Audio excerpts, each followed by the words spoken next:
Now, when you consider what an extra 2 to 3 sales a week, or a month, or a quarter, or whatever your sales cycle is, if you consider what an extra two could mean to your bottom line, it stands to reason that brushing up on your sales skills is a worthy investment of your time.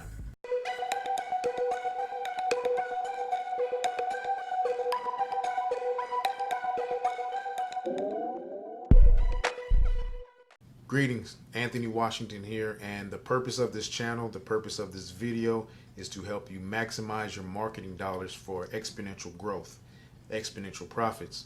I help you do more with less. Less money, less time, less resources, less experience, and of course, working with dozens of small businesses and entrepreneurs. The obvious need in business is to generate enough sufficient enough opportunities to make a sale. That's a priority.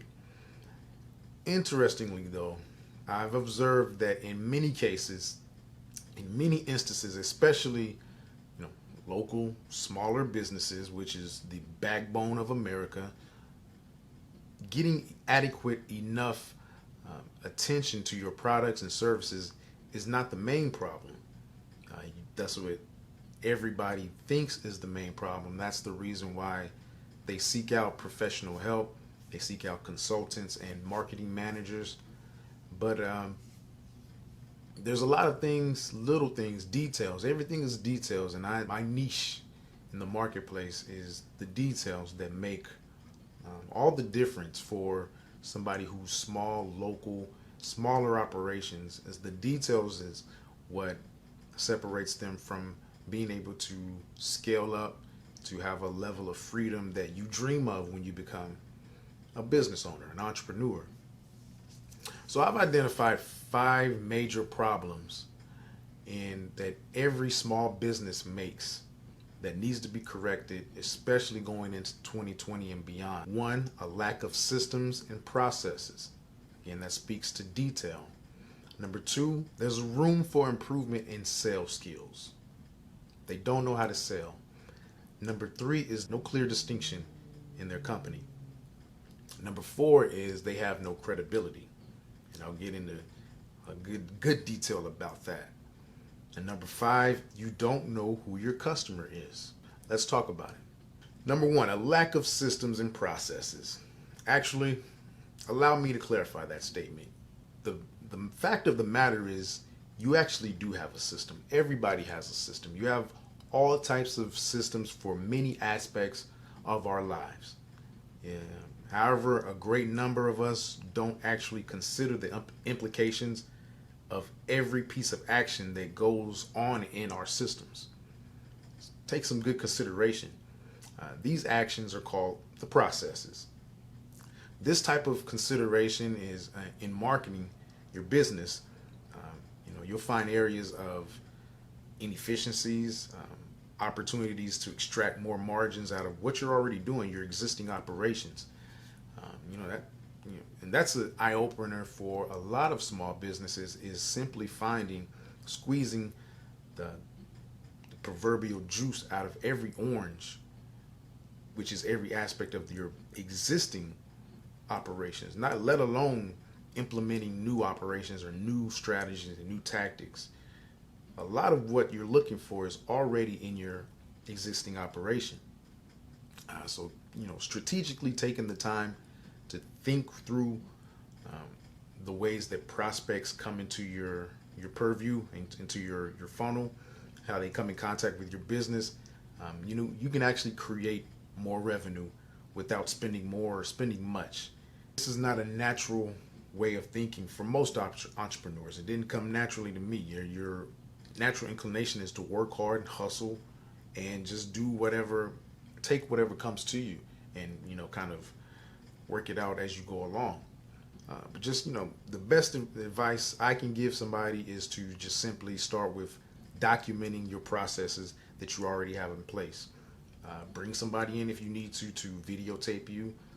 You can audio or record the audio of, or have some type of dictation system, where's appropriate. This simple act can help serve as the foundation of finding out what your system is, and this system then has the ability to be analyzed and adapted, enhanced, so on and so forth. That's very powerful. Number two is they have lots of room for improvement in their sales skills. And that's about as nice as I could say, is that most business owners, or a lot of business owners, I don't want to say most, a number of business owners will say implicitly that they don't like to sell, but you're in business. You've sold yourself a lot. So you're selling yourself short by not thinking of yourself as a salesman. A lot of times, if you are the face of the company, you are the closer of your business operation. So perhaps you're getting a lot of traffic, an adequate amount of traffic online, inquiries, sales appointments. Basically, you're getting the opportunities. Perhaps that's the case for you relative to what you're spending on your marketing. That's always another topic of discussion. But if you're getting the opportunities relative to what you're spending for your marketing, perhaps you're not capitalizing as much as you could be on those opportunities. So, general convention will tell you a lot of people will say, well, it's a numbers game, and you tell yourself that. Well, when the opportunities come in and the opportunities don't close, you tell yourself, well, it's a numbers game, and there is a lot of truth to that. You tell yourself, I got to fill up the pipeline. There's a lot of truth to that. But is it such a novel thought to, perhaps consider the fact that closing an extra two of those opportunities came down to your ability to be persuasive and to communicate clearly? Is that something that you've ever considered? And that's what sales is, being persuasive and being clear and direct. Now, when you consider what an extra 2 to 3 sales a week or a month or a quarter or whatever your sales cycle is, if you consider what an extra 2 could mean to your bottom line, it stands to reason that brushing up on your sales skills is a worthy investment of your time. My suggestion would be to start with, again, recording yourself when appropriate on your sales calls, either by video or audio, and being, open to evaluation, being open to analysis. Don't be too proud and sophisticated to, present or practice your presentation, your body language, your voice inflections. Don't be too proud and sophisticated to practice that in the mirror. It can make a huge difference in how persuasive you come off. Number 3 is you have no clear distinction. Again, objective self-analysis applies here. We've all heard the sayings, the isms like the riches is in the niches, or any other dozens of things like that about the need to stand out in your business. We know this. We think this way about ourselves already. Most of us do, that we're different. But may I implore you to really think about how much of what you do in your business is because everybody else does it. So yes, in every class of identification, job, whatever, there are general characteristics of the mass. Then we happen upon those entities, in this scenario, a business, who demonstrates a marked individuality that is hard to ignore, right? When I think of hard to ignore, I think the word polarizing comes to mind. When I think of polarizing, I think of controversy, possible contrarianism, possible eccentricity. That may be what it takes for you, within what the limits of what is, of course, self-respecting and non-offensive. Are you willing to put yourself out there in that manner? Whether it be through your content or whatever format, however you present yourself and your company in the public. Think about that and what that means for you and your company. Number 4 is you have no credibility. Now, you may have been in business for years, but in today's world, if you can't be found online, then for all intents and purposes, you don't exist. If what is found online is maybe paltry at best, then you may appear to be lacking credibility. So what's the solution? Well, let's start with the basics. You need to have the foundational elements like your website, your local directory listing, maybe a LinkedIn profile, because LinkedIn is very powerful on the search engines, and maybe, of course, other social media profiles that are appropriate or that apply to you and, you know, whatever it is your business model is. From there, you need content. This can be the basics: audio, video, or text, or some version of those three that demonstrates your product or industry knowledge. We know this. On social media, this can be as simple as reposting other content relevant to your industry, but even more powerful is when you create and disseminate your own content. Also, having reviews and customer testimonials on your listings and your website is a powerful credibility booster. Make it a point of intention to actively seek reviews, or don't hesitate to throw a little bribe in there if you need to, in order to accomplish your credibility boost through reviews and testimonials. However, you'd be surprised how willing someone is to stand in front of a camera to talk for a minute or about the great experience they had with your company or some other form of testimonial. You'd be surprised how willing people are to do that. All you have to do is ask. It's just that the emotion of satisfaction is not as strong as the emotion of anger and dissatisfaction. So people are more likely to leave bad reviews as opposed to good reviews. But if you ask, people will give good reviews. Just ask. Encourage them.